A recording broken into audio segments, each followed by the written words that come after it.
Hello बच्चों, क्या हाल चाल और सब बढ़िया। तो आज हम करने वाले हैं हिस्ट्री का second chapter from trade to territory. ठीक है बच्चों, हमने अपनी पिछली वीडियो में टीपू सुल्तान के बारे में पढ़ा था। तो आज हम इस वीडियो में पढ़ेंगे वॉर विद मराठास के बारे में हम पढ़ेंगे। तो पूरी वीडियो में बने रहिएगा, आपको बहुत ही अच्छी तरीके से समझ में आएगा। ठीक है बच्चों, अगर आपको अच्छे से समझ में आ रहा है तो ज़रूर चैनल को सब्सक्राइब कर देना। ठीक है बच्चों, अगर आप नए बच्चे हो तो ज़रूर चैनल को सब्सक्राइब करके बेल आइकन दबाना ना भूलना। ठीक है बच्चों, चलिए स्टार्ट करते हैं इस टॉपिक को वॉर विद मराठास के बारे में। From the late 18th century the company also sought to curb and eventually destroy Maratha power.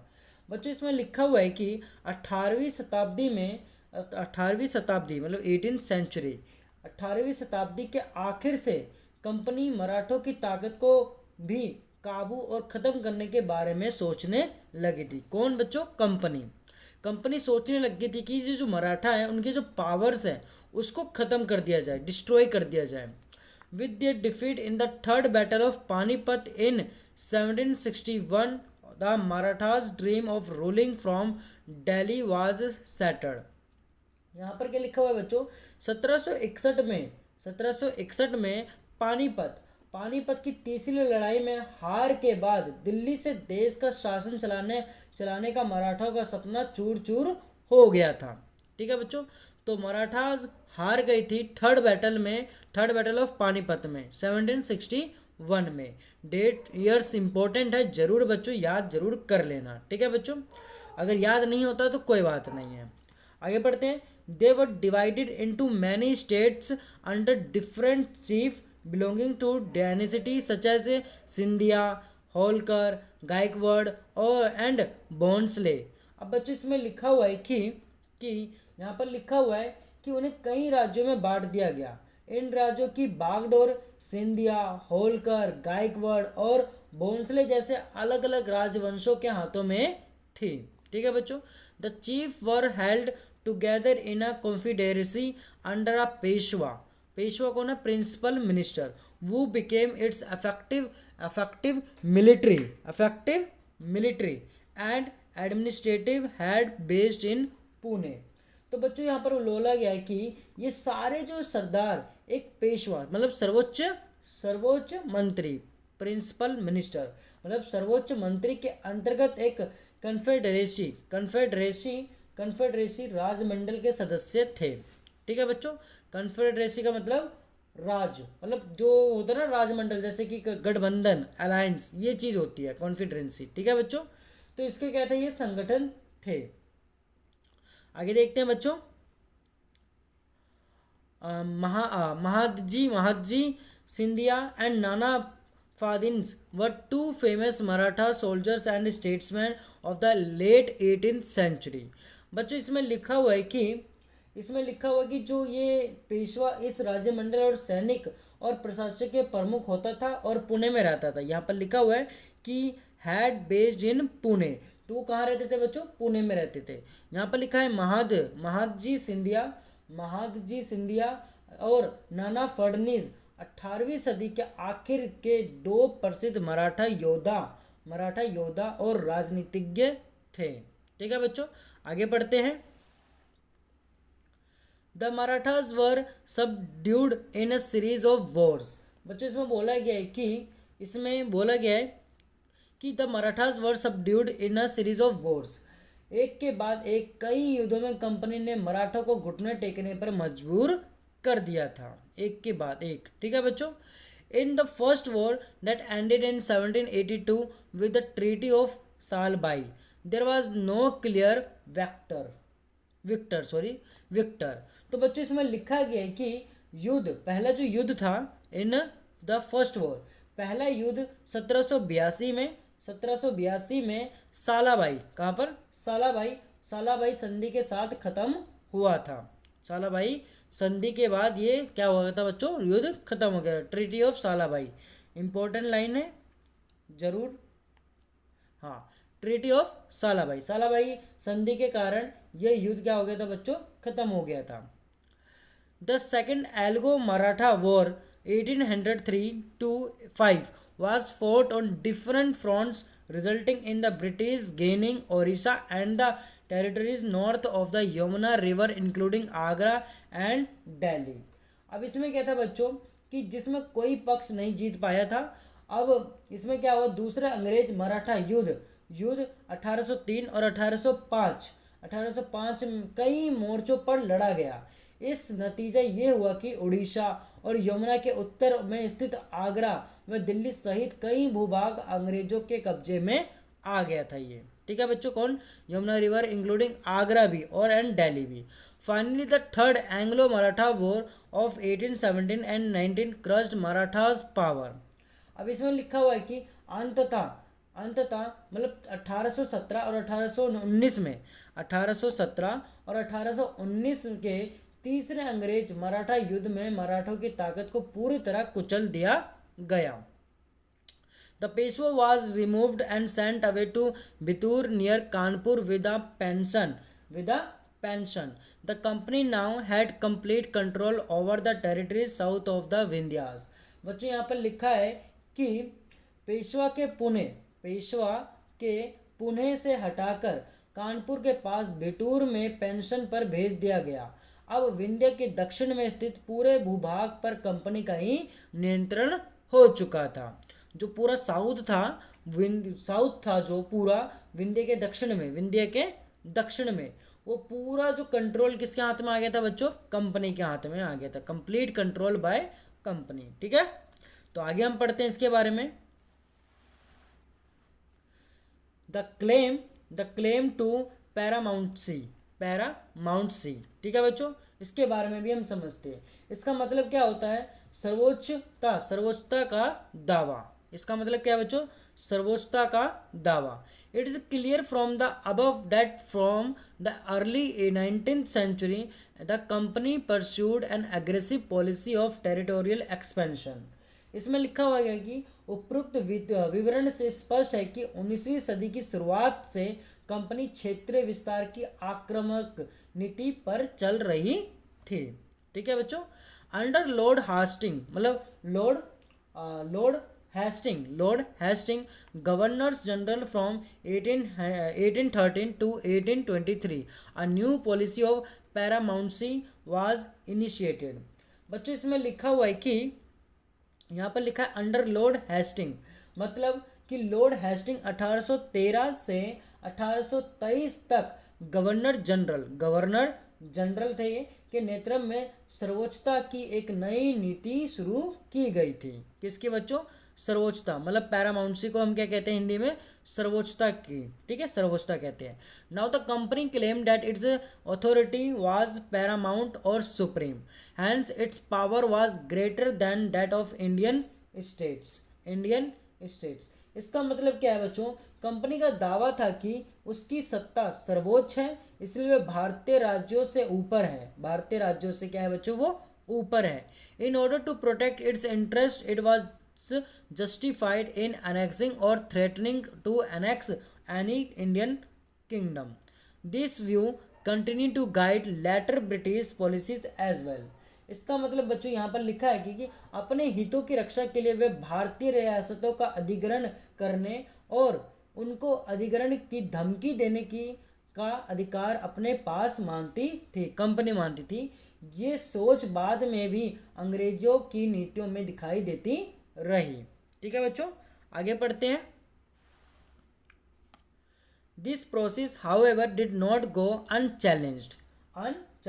लेकिन ये जो प्रक्रिया थी बैरोक टॉक नहीं चली। For example, when the British tried to annex the small state of Kittur in Karnataka today, Rani Channamma took to arms and led an anti British resistance movement. यहाँ पर बच्चों लिखा हुआ है कि उदाहरण के लिए यहाँ पर बताया, ये लाइन हमने बता दी थी, मतलब इसका क्या है, लेकिन ये जो प्रक्रिया है बैरोक टॉक नहीं चली। उदाहरण के लिए, फॉर एग्जाम्पल, उदाहरण के लिए जब अंग्रेजों ने कितूर, अभी कहाँ पर बच्चों, कर्नाटका, टुडे कर्नाटका में है, कि छोटे से राज्य को कब्जे में लेने का प्रयास किया, तो रानी चेन्नम्मा ने हथियार उठा लिया। रानी ने उठा लिया, मतलब रानी चन्नम्मा जो थी उन्होंने क्या कर लिया बच्चों, आर्म्स मतलब हथियारें उठा ली और अंग्रेजों के खिलाफ आंदोलन छेड़ दिया था। ठीक है बच्चों। She was arrested in 1824 and died in prison in 1829, but Rayanna, a poor chowkidar of Sangolli in Kittur, carried on the resistance। बच्चों इसमें लिखा हुआ है कि 1824 में उन्हें गिरफ्तार कर दिया गया। किसको बच्चों? रानी चन्नम्मा को। ठीक है बच्चों, 1824 में रानी चन्नम्मा को गिरफ्तार कर लिया और उनकी जो मृत्यु हो गई थी, उनकी जो मृत्यु हुई कब हुई थी बच्चों? जेल में ही उनकी मृत्यु हो गई थी 1829 में। ठीक है बच्चों। अब इसके बाद क्या लिखा है? चन्नम्मा के बाद कितूर स्थित संगोली एक गरीब मतलब ये संगोली एक गरीब चौकीदार पुअर चौकीदार मतलब गरीब चौकीदार रायना ने ये प्रतिरोध जारी रखा था। ठीक है बच्चों, किसने? रायना ने। आगे पढ़ते हैं। With popular support he destroy many British camps and records. इसने क्या करा? ये चौतरफा समर्थन और सहायता से उन्होंने बहुत सारे ब्रिटिश शिविरों और दस्तावेजों को क्या कर दिया बच्चों? नष्ट कर दिया, डिस्ट्रॉय कर दिया। He was caught and hanged by the British in 1830। आखिरकार उन्हें भी अंग्रेजों ने पकड़कर 1830 में फांसी पर लटका दिया। Later in the book. प्रतिरोध के ऐसे कई दूसरे उदाहरण आप इस किताब में आप पढ़ोगे। ठीक है बच्चों। कौन थे ये? रानी चेन्नम्मा। और इसके बाद जो उसकी मृत्यु हो गई थी तो कौन था? एक पुअर चौकीदार रायना। ठीक है बच्चों, रायना। ठीक है, आगे हम पढ़ते हैं।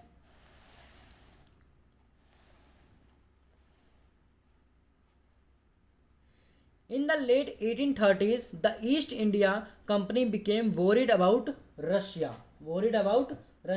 इसका मतलब बच्चों बोला गया है कि 1830 के दशक के अंत में ईस्ट इंडिया कंपनी रूस के प्रभाव से बहुत डरी हुई थी। It imagined that Russia might expand across Asia and enter India from the northwest। Company को भय था कि कहीं रूस का प्रभाव पूरे एशिया में फैलकर उत्तर पश्चिम से भारत को भी अपने चपेट में ना ले ले। ये उनको भय था, डर था। Driven by this fear the British now wanted to secure their control over the north west. अब इससे क्या हुआ कि इसी डर के चलते अंग्रेज अब उत्तर पश्चिमी भारत पर भी अपना नियंत्रण स्थापित करना चाहते थे। They fought a prolonged war with Afghanistan between 1838 and 1842 and established indirect company rule there। उन्होंने 1838 से 1842 के बीच अफगानिस्तान के साथ एक लंबी लड़ाई लड़ी और वहाँ अप्रत्यक्ष कंपनी स्थापन मतलब शासन स्थापित कर दिया। ठीक है बच्चों। Sindh was taken over in 1843. Next in line was Punjab, but the presence of Maharaj Ranjit Singh held back the company after his death in 1839.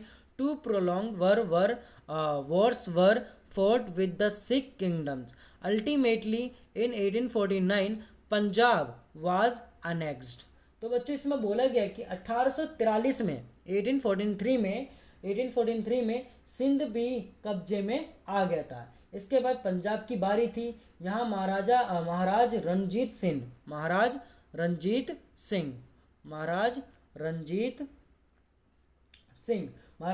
Singh ने कंपनी की दाल नहीं गलने दी। 1839 में मतलब 1839 में उनकी मृत्यु के बाद इस रियासत के साथ 2 लंबी लड़ाइयाँ हुई और आखिरकार 1849 में अंग्रेजों ने पंजाब का भी अधिग्रहण कर लिया था। ठीक है बच्चों, आगे हम पढ़ते हैं द डॉक्ट्रिन ऑफ लैप्स के बारे में भी हम पढ़ेंगे आज ही। देखो, the final wave of annexation occurred under Lord Dalhousie who was the governor general from 1848 to 1856। अब ये द डॉक्ट्रिन ऑफ लैप्स का मतलब क्या बच्चों? विल्य नीति। इसका मतलब क्या होता है बच्चों? विल्य नीति। अब जो हमने लाइन पढ़ी 1856 तक, इसका मतलब क्या है? अधिग्रहण की आखिरी लहर 1848 से 1856 के बीच गवर्नर जनरल बने लॉर्ड डलहौजी के शासनकाल में चली। कौन? लॉर्ड डलहौजी के। ठीक है बच्चों, Lord Dalhousie. He devised a policy that came to be known as the doctrine of lapse. Doctrine of lapse. Lord Dalhousie ने एक नई नीति अपनाई जिसे विल्य नीति का नाम दिया गया। इंग्लिश में क्या दिया गया बच्चों? डॉक्ट्रिन ऑफ लैप्स, और हिंदी में इसे हम कहते हैं विल्य नीति। The doctrine declare that if an Indian ruler dead without a male here his kingdom would lapse, that is become part of the company territory। इसमें कहता है, ये सिद्धांत इस तर्क पर आधारित था कि अगर किसी शासक की मृत्यु हो जाती है और उसका कोई पुरुष वारिस नहीं है तो उसकी रियासत हड़प ली जाएगी, यानी कंपनी के भूभाग का हिस्सा बन जाएगी। इसका मतलब क्या था बच्चों? अगर कोई शासक चला रहा है, अगर उसका कोई पुरुष मतलब उसका कोई वो नहीं है, मतलब उसका कोई बेटा नहीं है, उसका वंश नहीं है, तो वो जो कंपनी क्या करेगी, उसकी ज़मीन को अपने कब्जे में ले लेगी। अगर वो उसका राजा जो शासक था वो मर जाता है, ठीक है बच्चों, अगर उसका कोई वंश नहीं होता और राजा मर जाता है या कोई भी शासक मर जाता है तो उसकी जो भी सारी संपत्ति होगी वो कंपनी अपने अंडर में कर लेगी। ठीक है। One kingdom after another was annex simply by applying this doctrine. Satara 1848, Sambalpur 1850, Udaipur 1852, Nagpur 1853 and Jhansi 1854 में। अब इसमें दिया गया कि बच्चों कि इस सिद्धांत के आधार पर एक के बाद एक रियासत है, जैसे कि सतारा 1848 में, संबलपुर 1850 में, उदयपुर 1852, नागपुर 1853 और Jhansi 1854। Finally, in 1856 the company also took over Awadh. ये जो सारे नाम दिए गए हैं बच्चों, ये सारे कंपनी के अंडर में आ गया था, कंपनी के हाथों में ये चली गई थी। अब finally in 1856 the company also took over Awadh. आखिरकार 1856 में कंपनी ने अवध को भी अपना नियंत्रण में ले लिया। This time the British had an added argument. They said they were obliged by duty to take over Awadh in order to free the people from the misgovernment of the Nawab, enraged by the humiliating way in which the Nawab was deposed. The people of Awadh joined the great revolt that broke out in 1857। बच्चों इसमें लिखा क्या है कि इस बार अंग्रेजों ने एक नया तर्क दिया। उन्होंने कहा कि वे अवध की जनता को नवाब के कुशासन से आज़ाद कराने के लिए कर्तव्य से बंधे हुए हैं, इसलिए वे अवध पर कब्जा करने को मजबूर हैं। अपने प्रिय नवाब को जिस तरह से गद्दी से हटाया गया उसे देखकर लोगों में गुस्सा भड़क उठा और अवध के लोग भी 1857 के महान विद्रोह में शामिल हो गए। तो कंपनी ने ऐसा बोला कि हम आपके साथ हैं, आपको जो नवाब है वो कुशासन कर रहा है, आपके साथ कुशासन कर रहा है, आपके साथ गलत कर रहा है। ठीक है, ऐसा कुछ कंपनी वालों ने बोला और वो कंपनी बोला कि मैं आपके साथ कर्तव्य से बंधा हुआ हूँ, इसलिए मैं अवध पर कब्जा करने को लिए मजबूर हूँ। बताओ, मैं जो कंपनी थी वो कंपनी क्या है, मजबूर है अवध को कब्जा करने पर। और अपने प्रिय नवाबों को जिस तरह से गद्दी से हटाया गया उससे क्या हुआ, जो लोग थे वो भड़क उठे और उन्होंने विद्रोह स्टार्ट कर दिया 1857 में। ठीक है बच्चों, तो आज की वीडियो के लिए बस इतना ही रहने देते हैं। तो हमने बहुत सारी चीज़ें पढ़ ली, मराठा लड़ाइयों के बारे में पढ़ लिया, पैरामाउंट्सी पढ़ लिया और डॉक्ट्रिन ऑफ लैप्स के बारे में भी हमने पढ़ लिया। आई होप आपको बहुत ही अच्छे तरीके से ये सारी चीज़ें समझ में आ गई होगी। अगर आपको बच्चों कहीं भी दिक्कत होती है तो ज़रूर कमेंट में बता दीजिएगा। ठीक है बच्चों, अगर आपको अच्छे से समझ में आ रहा है तो ज़रूर चैनल को सब्सक्राइब जरूर कर देना। ठीक है बच्चों, और हमें फीडबैक जरूर देना कि कैसा लगा आपको हमसे पढ़कर। ठीक है बच्चों, और चैनल को ज़रूर सब्सक्राइब करना, अपने दोस्तों को भी ज़रूर शेयर कर देना। आज की वीडियो के लिए बस इतना ही, धन्यवाद।